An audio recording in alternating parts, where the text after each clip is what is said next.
आकांक्षा study channel में आपका स्वागत है।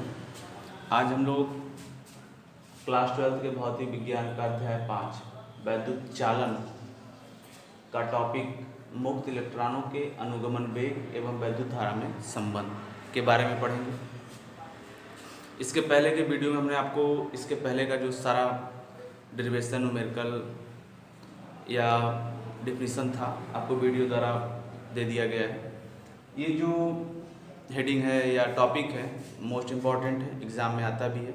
आप इसको देखिए, अनुगमन वेग को किससे प्रदर्शित करते हैं लोग, वी डी से, और वैद्युत धारा को आई। मीन्स एक हमें ऐसा फार्मूला बनाना जिसमें वी डी और आई इन लोग का नाम है। अब देखिए, अनुगमन वेग तो आप जानते ही हैं, अनुगमन वेग क्या होता है। इसके पहले मैंने आपको बताया था, फिर से एक बार मैं बता देता हूँ। यदि कोई चालक है, उस चालक में मुक्त इलेक्ट्रॉन अनियमित गति करते हैं और उनकी दिशा अलग अलग दिशाओं में होती है, गति की दिशा। लेकिन देखिए, जैसे इस फिगर में दिखाया गया है, अगर हम इस चालक पे वैद्युत क्षेत्र लगाते हैं, वैद्युत क्षेत्र ई लगाते हैं, वैद्युत क्षेत्र के विपरीत इलेक्ट्रॉन की गति शुरू हो जाती है। जिस वेग से ये इलेक्ट्रॉन गति करते हैं उसी को हम लोग अनुगमन वेग कहते हैं। ये हो गया आपका VD, ये आपने पहले पढ़ा हुआ है। अब आते हैं हम लोग अपने टॉपिक पे कि हमें अनुगमन वेग और वैद्युत धारा में संबंध बताना है। तो देखिए, संबंध बताते समय पहले हम थोड़ा सा स्ट्रक्चर समझा दें। माना एक समान परिच्छेद क्षेत्रफल का ये अनुप्रस्थ काट A है, ठीक है, जिसकी लंबाई स्मॉल l, लंबाई क्या होगी, स्मॉल l। चालक के प्रति एकांक आयतन, चालक के प्रति एकांक आयतन में मुक्त इलेक्ट्रॉनों की संख्या स्मॉल n है। इसमें जितने मुक्त इलेक्ट्रॉन होंगे हमने मान लिया उनकी संख्या क्या है, स्मॉल n। चालक के सिरों पर बैटरी द्वारा, देखिए चालक के सिरे हैं, मान लीजिए इसको हम P मान लेते हैं और इसको Q मान लेते हैं। चालक के सिरों पर बैटरी द्वारा विभवांतर V लगाने पर, आपने विभवांतर V लगा दिया, चालक में उत्पन्न वैद्युत क्षेत्र के कारण मुक्त इलेक्ट्रॉनों की संख्या, मुक्त इलेक्ट्रॉनों की गति वैद्युत क्षेत्र की दिशा के विपरीत चलती है, जिसके कारण इस चालक में I धारा प्रवाहित होती है। ये आपने लिख दिया। अब इसके बाद जब डेरिवेशन में आते हैं तो शुरू करते हैं, पहले किसको करना है फिर किसको करना है। अब देखिए, आप यदि आपका पिंड या इलेक्ट्रॉन मान लेते हैं, इसमें गति करेगा, अगर गति करेगा तो जाहिर सी बात है कुछ न कुछ दूरी वो तय ही करेगा। तो न्यूमेरिकल स्टार्ट होगा दूरी से। दूरी क्या होता है आपको पता ही है। तो अब हम दूरी शुरू करते हैं डेरिवेशन में। t समय में मुक्त इलेक्ट्रॉन द्वारा तय की गई दूरी। देखिए, एक फार्मूला आपको समझाते हैं, जैसे आपने ये पढ़ा होगा कि चाल बराबर दूरी बटे समय, तो दूरी बराबर चाल गुणे समय। तो यहाँ से हम लगाते हैं दूरी S इक्वल टू चाल VD और समय क्या हो गया आपका T हो गया। ये आपका दूरी हो गया। अब देखिए, T समय बाद इसमें कितने मुक्त इलेक्ट्रॉनों की संख्या है ये भी बताना पड़ेगा हमें। तो नीचे लिखिएगा, अनुप्रस्थ काट से गुजरने वाले मुक्त इलेक्ट्रॉनों की संख्या कैपिटल N। अब देखिए, मुक्त इलेक्ट्रॉनों की संख्या कैपिटल N, तो हमने आपको पहले ही बताया है कि इसमें आपने पढ़ा था कि चालक के प्रति एकांक आयतन में, प्रति एकांक मतलब छोटे छोटे, प्रति एकांक आप समझ रहे हैं, इतने छोटे छोटे भाग में n है, छोटे छोटे भाग में, तो पूरे में कितना हो गया, तो n इंटू एरिया इंटू दूरी, ये वैल्यू रख देंगे। अब सबका वैल्यू आपको रखते चले जाना है, जैसे capital N equal to N A S, देखिए क्या आपके पास VD इंटू T, N निकल गया। अब इसमें यह मुक्त इलेक्ट्रॉन हो गए। मुक्त इलेक्ट्रॉन क्या करते हैं? आवेश से पहुंचते हैं, क्योंकि वही आवेश करते हैं। अगला टॉपिक आवेश से पहुंचेंगे। देखिए एक एक सिस्टम है। सबसे पहले हमने कहा कि अगर ये टकराते होंगे दूरी क्या कवर करते होंगे, तो आपने दूरी निकाल दिया। अब इसमें है कौन? मुक्त इलेक्ट्रॉन है। कितने मुक्त इलेक्ट्रॉन है वो निकालो। ठीक, आपने वो भी कर दिया। आपको पता है जब मुक्त इलेक्ट्रॉन आते हैं वही आवेश होते हैं जो धारा को प्रवाहित कराते हैं। तो सबसे अब इसके बाद हम आएंगे आवेश पे, फिर आवेश के बाद तब धारा पे जाएंगे। शायद वहां तक हम लोग का सॉल्व हो जाए। अब आवेश पे आते हैं। अनुप्रस्थ काट से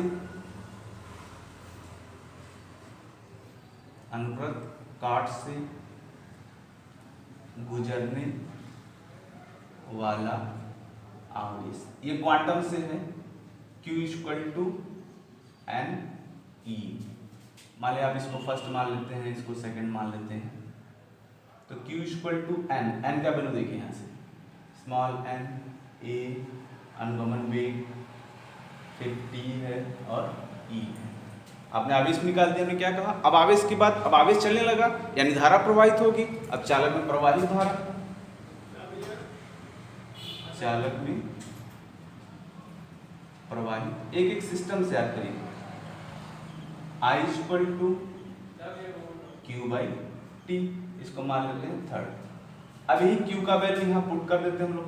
I = Q का वैल्यू रखिए NAVD T और अपॉन T। यह T से यह T आपका कट हो जाएगा, बच गया। I = NAVD E, ये बच गया। अब देखिए यहाँ पे वैद्युत धारा I और VD में आपसे संबंध पूछ रहा था। I का भी नाम आ गया और VD का भी नाम आ गया। यदि आप VD निकालना चाहते हो तो VD = I अपॉन में NAE।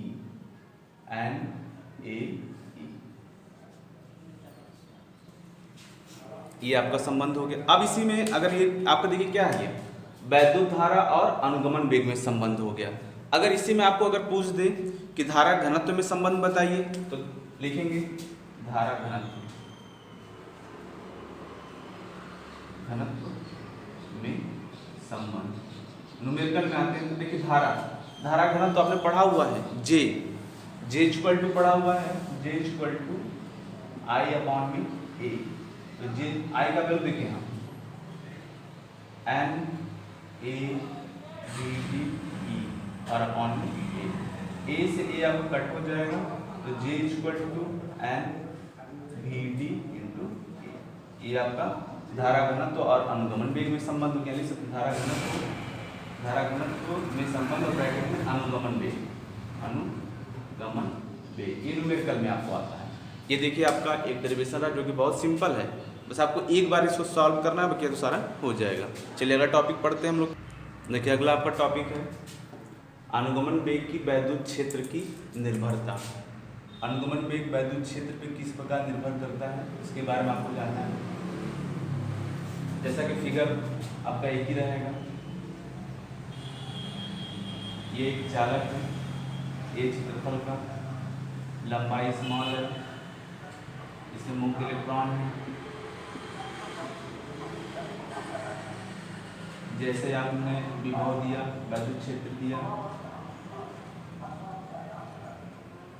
अगर वैद्युत क्षेत्र की दिशा इधर चलती है तो इलेक्ट्रॉन इसकी विपरीत दिशा में चलेगा। माइनस प्लस माइनस और प्लस मान लेते हैं, पृष्ठ A हो गया और ये पृष्ठ B हो गया। ये फिगर आप अच्छी समझ रहे हैं, ये बार बार समझाया जा रहा है।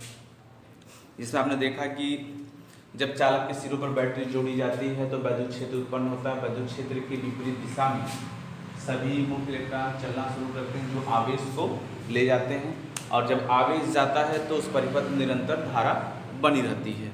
ठीक है, अब इसी को लेते हुए सॉल्व करते, चूँकि आपने यहाँ विभव प्लस माइनस के हिसाब से विभव भी जोड़े हुए हैं। तो इस डेरिवेशन में आपको अनुगमन वेग था वैद्युत क्षेत्र की निर्भरता, मतलब हमें अनुगमन वेग भी एक ऐसा फार्मूला बनाना है VD और E में संबंध आए ताकि हम उसकी निर्भरता को दिखा सकें। तो शुरू करते हैं हम लोग। हमने लिखा कि माना एक चालक की लंबाई स्मॉल l, माना एक चालक की लंबाई स्मॉल l तथा इसके सिरों पर बी विभवांतर का हमने बोल्ट जोड़ दिया और मुक्त इलेक्ट्रॉन जो इसमें थे उनकी वेग क्या हो गई, Vd हो गई। Vd वेग से क्या करने लगे, गति करने लगे। ठीक है, अब यहाँ से हम लोग शुरू करते हैं पहले वैद्युत क्षेत्र से। विभवांतर लगाने पर, आपने विभवांतर लगाया, भी लगाया, विभवांतर लगाने पर चालक के प्रत्येक बिंदु पर वैद्युत क्षेत्र की तीव्रता, तो पहले हमें तीव्रता शुरू करना है, तो E = V/L मान लेते हैं E। अब देखिए तीव्रता है, गति कर रहा है, तो त्वरण का भी नाम आएगा। चलिए तो अगला, जो मुक्त इलेक्ट्रॉन है उस पर कौन सा बल लगा था कि यह विपरीत दिशा में चलने लगे, तो हम बल पे आते हैं। हम मुक्त इलेक्ट्रॉन पर आरोपित बल, F = e कैपिटल इलेक्ट्रॉन और वैद्युत क्षेत्र का गुणनफल। अब बल लगा है तो बल आपको पता है, जब बल लगता है तो वस्तु गति की अवस्था में होती है, तो उसमें त्वरण उत्पन्न होता है। अब आते हैं त्वरण, इलेक्ट्रॉनों का त्वरण या इलेक्ट्रॉन का त्वरण। त्वरण का फार्मूला F = ma जानते हैं, तो अगर हम a का वैल्यू निकालते हैं तो F/m हो जाता है। मान लेते हैं इसको इक्वेशन नंबर 2 मान लेते हैं हम लोग। वैल्यू यहाँ रख देते हैं, a = F का वैल्यू e/m, ये हो गया। अब देखिए, चूंकि जो मुक्त इलेक्ट्रॉन है इसमें एक तो है नहीं, मुक्त इलेक्ट्रॉन की संख्या तो बहुत ज़्यादा है, उनका वेग भी अलग होता है, जैसे U1, U2, U3, U4 ऐसे हो जाता है। और जब हम वैद्युत क्षेत्र लगाते हैं तो उनकी दिशा एक साइड, तो यहाँ तक हमने देखा a = e कैपिटल E/m। चालक के भीतर मुक्त इलेक्ट्रॉन धन आयन से बार बार टकराते हैं, आप देख रहे हैं वहाँ पे बार बार टकराते हैं। किसी धन आयन से टकराने के बाद इलेक्ट्रॉन का वेग वैद्युत क्षेत्र E के विपरीत दिशा में बढ़ने लगता है। अब जैसे जब ये फ्री थे तो आपस में टकरा रहे थे, इसमें आपको हमने वो औसत दूरी जो था, श्रांति काल था, वो आप सब पढ़े हुए हैं। श्रांति काल से रिलेटेड समझ लीजिए, जब ये टकराते हैं तो उसके बीच का कुछ समय होता है। अब देखिए, जब कोई वस्तु किसी दूसरे वस्तु से टकराती है तो उसके वेग में कुछ न कुछ वृद्धि तो हो ही जाती है, तो वह वृद्धि हम एक कांस्टेंट मानेंगे कि यह वृद्धि इनमें हुई थी। उसी के बाद अगर जो इनका ओरिजिनल वेग है उसमें उस वृद्धि को ऐड करके बताया जाएगा। तो जैसे हमने कह दिया कि स्टार्टिंग में आपको हमने कहा कि जब ये टक्कर करते हैं तो उनके वेग की वृद्धि a टाउ होती है, प्रत्येक इलेक्ट्रॉन में a टाउ की वृद्धि होती है, प्रत्येक इलेक्ट्रॉन के वेग में a टाउ की वृद्धि होती है। तो आपने a टाउ की वृद्धि कर दी, तो आपने कहा अतः वेग u1 तो पहले इलेक्ट्रॉन का था, लेकिन उसमें वृद्धि कितनी हो जाती है, a टाउ। दूसरे का मान लेते हैं a टाउ। ये देखिए जो आपका वेग है यह ऐड होता चला जाएगा, a टाउ की वृद्धि सब में होगी। तो आप u1 लेंगे, u2 लेंगे, जैसे भी लेंगे। अब देखिए टाउ जो होता है वो श्रांति काल होता है, श्रांति काल। एक त्वरण तो आपका फिक्स हो गया, लेकिन जो श्रांति काल है वो प्रत्येक चक्कर के लिए अलग अलग होता है। तब यहाँ पे हम टाउ1, टाउ2, टाउ3 n तक लेके चले जाएंगे। अब इनका हमें अनुगमन वेग निकालना होगा या अपवाह वेग। तो यहाँ लिखेंगे हम लोग, चालक के प्रति आयतन में उपस्थिति n इलेक्ट्रॉनों द्वारा अपवाह वेग। आप सीधे सीधे लिख दो, अपवाह वेग Vd = अब देखिए अपवाह वेग क्या आपने पूरा पढ़ा हुआ, सबका औसत निकलता है u1 + a टाउ1, a टाउ2, u3 + a टाउ3 ... U N plus A tau N upon में N. V D equal to जितने u हैं सबको एक तरफ कर लीजिए, u1 u2 u3 dot dot un upon में एन प्लस ए टाउ, अगर हम ए कॉमन कर ले सब में से तो अंदर बचेगा tau 1 tau 2 tau 3 dot dot tau N upon में एन। अब देखिए इसके पहले आप हम लोग पढ़े थे तापीय औसत वेग में ये पूरा वैल्यू 0 था, आपने पढ़ा था उसको, तो ये पूरा वैल्यू आपका मिल गया 0 के बराबर। अगर ये वैल्यू 0 हो जाता है, इसको मिटा दे रहा हूँ, हो गया होगा आपका, तो वी डी इक्वल टू ये पूरा वैल्यू आपका 0 हो गया, 0 प्लस ये आपने पीछे पढ़ा हुआ तापीय वेग में, बच गया A tau 1 tau 2 tau 3 dot dot tau एन और अपॉन में एन। चलिए ऐसे मान लेते हैं। अब ध्यान दीजिएगा क्रांतिक काल tau 1 tau 2 tau 3 tau N dot dot ये अलग है, और जब ये एक ही चालक में आ जाते हैं तो हम कर सकते हैं ये सभी टाउ के बराबर हो गए। किसके बराबर हो गए? केवल टाउ के, ए टाउ बाई एन, यहाँ तक हो गया। अब देखिए हमने कहा ये पूरा जो है टाउ 1 टाउ 2 टाउ 3 टाउ 4 सब एक ही के बराबर हो जाएंगे, क्योंकि चालक अब आपका एक हो चुका है, एक ही चलेंगे। अब क्या किया जाए, यहाँ पे वी डी ए का वैल्यू देखिए फ्रॉम थर्ड यहाँ लिख सकते हैं, समीकरण 3 ए का वैल्यू क्या है? ई कैपिटल ई अपॉन में M, E capital E upon में एम इंटू एम अपॉन में टाउ बाई एम, या इसको सीक्वेंस लिख दी E small E tau upon में एम एम। एक यह हो गया आपका। और दूसरा अगर आप विभवांतर के पदों में ले चलते हैं,